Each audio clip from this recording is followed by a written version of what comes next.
कोई छुपी हुई बात है ही नहीं, क्योंकि अल्लाह तबारक व तआला खुल्लम खुल्ला कुरान करीम के अंदर कहते हैं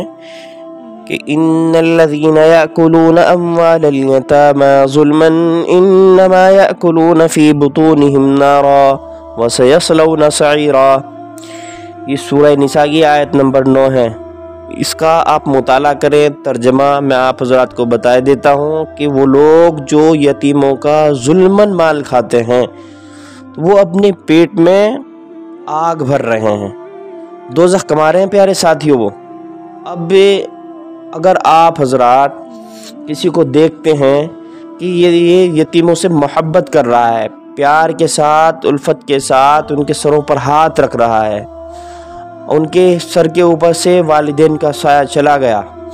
अब उनकी तरबियत के लिए, उनकी सही ज़िंदगी जीने के लिए, उनको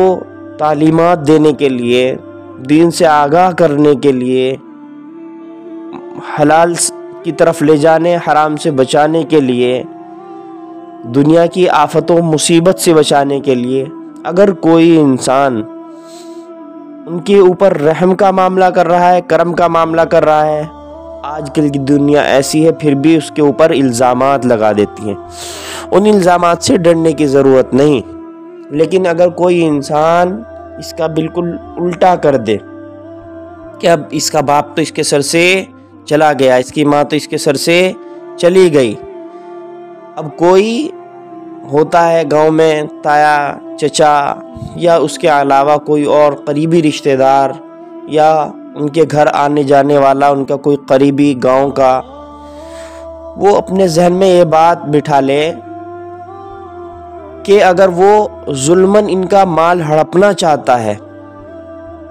भाई 5 बीघा ज़मीन छोड़ करके चले गए थे इसके वालिदैन, अब वो सोचता है कि किसी तरीक़े से उसको अपने हवाले कर लूँ, किसी तरीक़े से इनसे हड़प लूँ, तो ये समझ लो कि वो अपने पेटों के अंदर आग भर रहा है। अल्लाह रब्बुल इज़्ज़त ने खुले तौर पर बिल्कुल वईद फरमाई ऐसे लोगों के लिए। इससे हम लोगों को परहेज़ करना चाहिए, बचना चाहिए।